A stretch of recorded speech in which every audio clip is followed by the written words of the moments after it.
안녕하세요. 원픽 세금신고서 작성 기초실무의 5분 특강 남미숙입니다. 이번 시간에는 회계 프로그램에서 법인세 신고서, 세무조정 흐름 중 법인세 가표 신고서 작성 외입니다. 소득금액 조정 합계표 및 명세서입니다. 2차 세무조정에서 손익이 변경이 돼서 법인세 비용을 변경시킨 내용을 다시 들어와서 확인하는 과정인데요. 소득금액 조정 합계표 서식은 세무조정 대상 개정 과목을 모두 찾아서 정리하는 직계표입니다. 그리고 세무조정 대상 금액 발생이 되면 입금과 송금으로 정리를 해서 기록을 해줘야 되는데요. 소득금액 조정 합계표에서 또 별도로 검토해야 되는 서식은 유보가 발생이 되었을 때는 유보에 대한 자본금과 적립금 조정 명세서에 을표 서식을 확인을 해 놓는다는 점 잊지 마시기 바랍니다. 유보는 발생이 되면 반드시 소멸을 시켜줘야 되기 때문에 유보에 해당되는 내용을 꼭 검토를 해 주시기 바랍니다.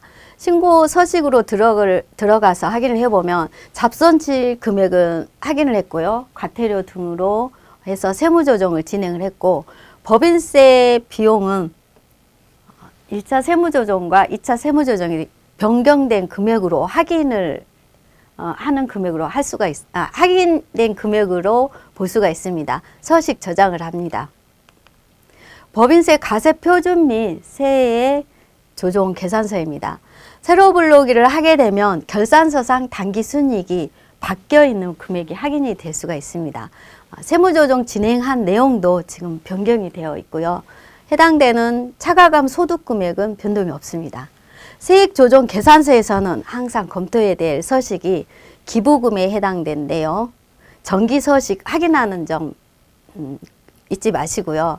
각 사업년도 소득금액이 확정이 된 다음에는 2월 결손금에 해당된 내용을 검토를 합니다. 자본금과 적립금 조정 명세서의 가표 서식을 꼭 확인을 해 놓습니다.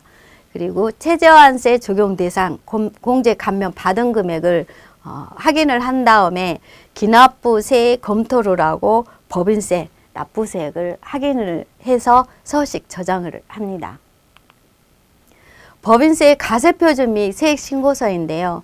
세로 불러오기를 하게 되면은 저장된 내용이 불러오게 되고, 마지막으로 2차 세무조정에 있어서는 최종적으로 서식을 마감하는 내용이기 때문에 최종적으로 다시 한번 검토를 해줍니다. 중소기업은 회사 등록에 일반기업과 중소기업 제대로 선택이 되어 있는지, 주식이 변동이 되었으면 사전에 주식 변동사항을 체크를 해서 정리를 해 놨는지 그 부분 검토를 하고, 나머지 해당되는 데 기납부세액도 다시 한번 확인을 해줍니다. 그리고 납부세액을 확인을 한 다음에 법인세 세액 신고서에서 마감을 해서 전자전송 진행을 하는데요. 서식 저장을 합니다. 자본금과 적립금 조정 명세서입니다.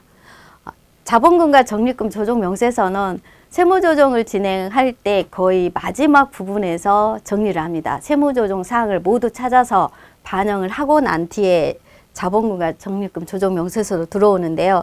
이때 세로 불러오기를 누르게 되면 기초사항이 보입니다. 기초사항을 불러오기를 해서 기초잔액을 확정을 짓습니다. 그리고 세로 불러오기를 다시 누르면 기말사항이 보입니다. 기말사항이 보이면 기말잔액에 대해서 정리가 되어 있습니다. 그러면 자본금과 적립금은 재무상태표상 자본금에 해당되는 내용을 세무조정을 하는 내용이잖아요. 그래서 조회를 해서 자본금 현황을 다시 체크를 합니다. 그리고 중요한 점, 이익잉여금에 해당되는 부분, 단기 증가에 해당되는 단기 손익 사항이 제대로 반영되어 있는지 확인하는 내용이 중요합니다. 그러면 재무상태표에 이익잉여금이 이 금액이 해당이 되겠죠. 그 부분 확인을 한 다음에 서식 저장을 합니다. 최저한세 조정 계산서입니다.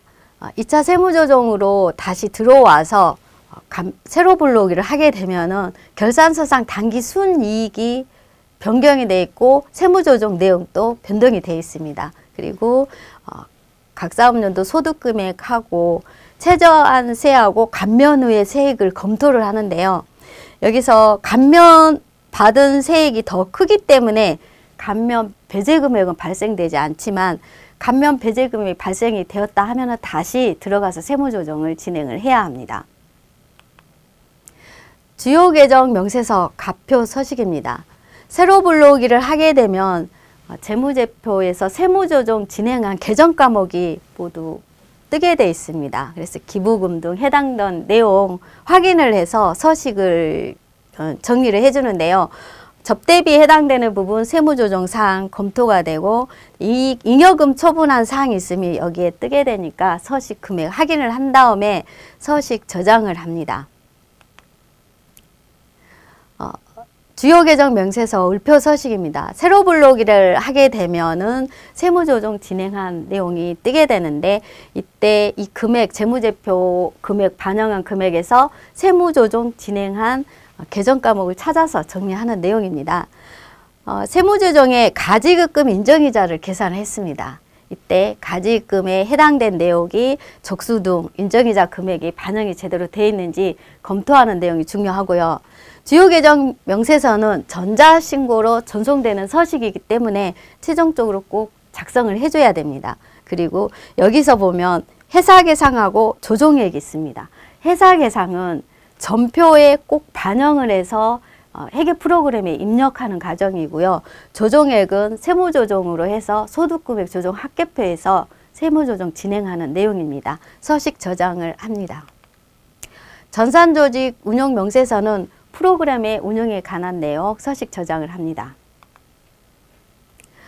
법인세 전자신고 제작인데요. 서식명에 해당되는 내용을 모두 검토를 합니다. 내가 반영한 서식이 다 들어왔는지, 특히 주의해야 될 점은 주식 이동에 관한 내용인데요. 주식이 이동이 되어 있으면 해당 사항이 여기 들어와 있어야 됩니다. 들어와서 전자신고가 접수될 수 있도록 해야 되는데 접수가 되지 않으면 이때는 미제출 가산세에 해당이 되기 때문에 제작하는 과정에서 서식을 꼭 확인하시기 바랍니다. 법인세 전자신고에 대한 내용인데요. 제작한 신고서를 국세청에 신고를 하고 접수증하고 법인세 가산계좌 포함한 납부서를 출력해서 세금 납부를 하면 되겠습니다. 법인세 신고서 작성에 관한 내용을 1차와 2차에 걸쳐서 작성을 했습니다. 모든 신고 서식은 세법 규정 검토해서 작성을 하시기 바랍니다. 지금까지 남미숙이었습니다. 감사합니다.